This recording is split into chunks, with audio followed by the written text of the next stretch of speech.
We as humans are extremely individual. You have your own quirks, your own ideas, your own dreams, and basically things that excite you. And for you, those things might feel a bit niche, weird, or even embarrassing. However, from my experience, the best things always come from when you fully immerse yourself in the things that you're really passionate about, even if other people around you don't really understand it. When we were kids, we didn't feel much shame.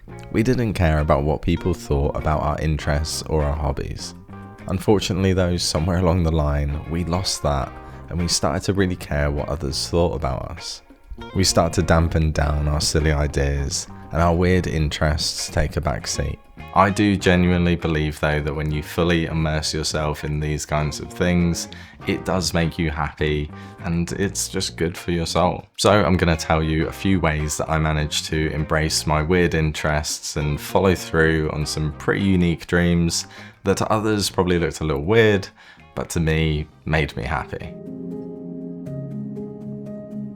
So like pretty much everyone, I'm a big fan of music and I listen to loads of different genres, including things like folk, indie, and even heavy metal. However, there's one genre that I absolutely love and it really does mean the world to me. I'm a big fan and so many people have never even heard of it, and that is chill step. Now I won't bore you too much with it, but essentially it's electronic music with a big emphasis on things like piano melodies, and yeah, I find it to be a really emotive genre. This music was a big thing for me growing up, and with it being a relatively unheard of genre, it always felt weird that it's been so important for me, and yet nobody else seems to know about it. So with me being a filmmaker, I decided that I wanted to create a documentary about it, and to collaborate with one of the most prominent artists in that genre. Long story short, I reached out to one of my favourite artists, organised a trip to Sweden where he lived, and shot a video about his journey and the music that we both really love. And if you want to watch the documentary, I'll leave a link in the description below. And yes, it did cost me money and time, but honestly, I had an incredible experience. I made a new friend, and it just felt so good to make something purely from enthusiasm and passion and a bit of a crazy idea. Right, I'm now going to lay out a step-by-step guide for you to go from a random idea all the way through to execution. Okay, so step one is to name your dream. What we need to do here is essentially make it real by getting it out of your head and into a sentence. The whole point of this is to get your vague idea and turn it into something a bit more specific. So just some random ideas. Maybe you want to make a short film about your dog, or start a little online business selling something homemade like some candles, or maybe you want to start traveling solo and document that process. What you're doing here is digging into your brain and trying to come up with those things that you personally feel like would be pretty cool.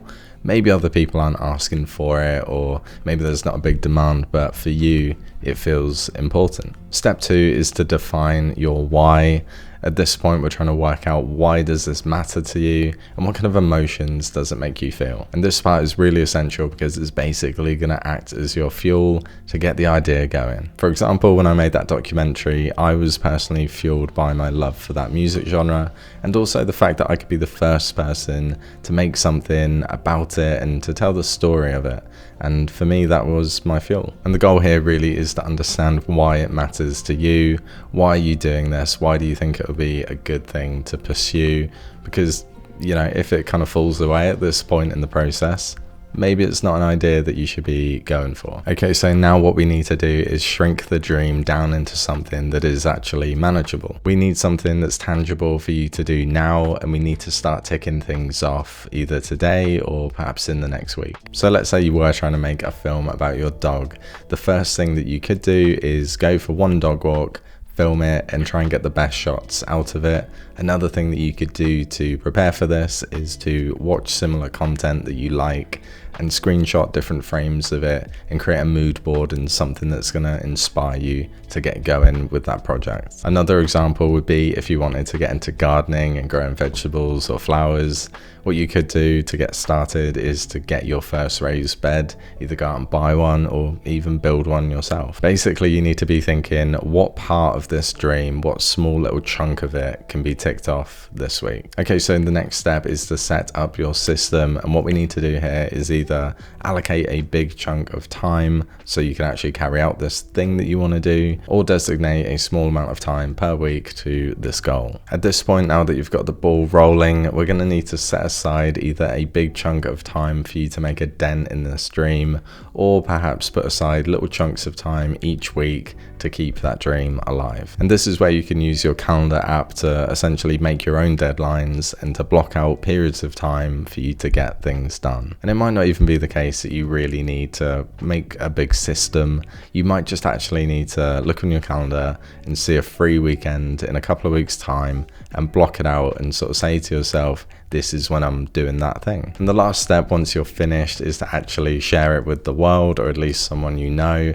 And this is the point where if you've told people that you were going to do this thing, you're going to get a really good positive feedback loop, because you said you were going to do a thing, you did it, and you've got proof. And then if you do that enough times, it's going to give you confidence, but not only that, it's going to make you more competent, and all of this is going to make you a lot more fulfilled and happy, because you're seeing through things that feel authentic to you. So essentially today, my pitch to you is to come up with those ideas, to get them out of your head, whether they're crazy, weird, big, small, whatever they are.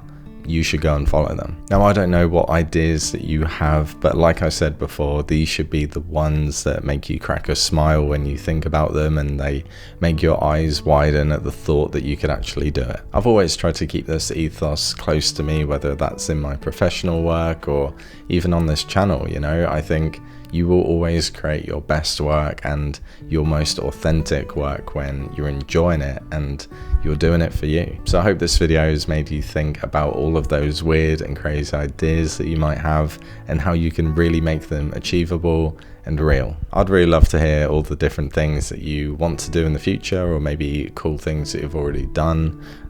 Yeah, feel free to leave them in the comments below. And if you enjoy this type of content and these are the kind of videos that you like to watch, it would really mean the world to me if you considered subscribing to the channel.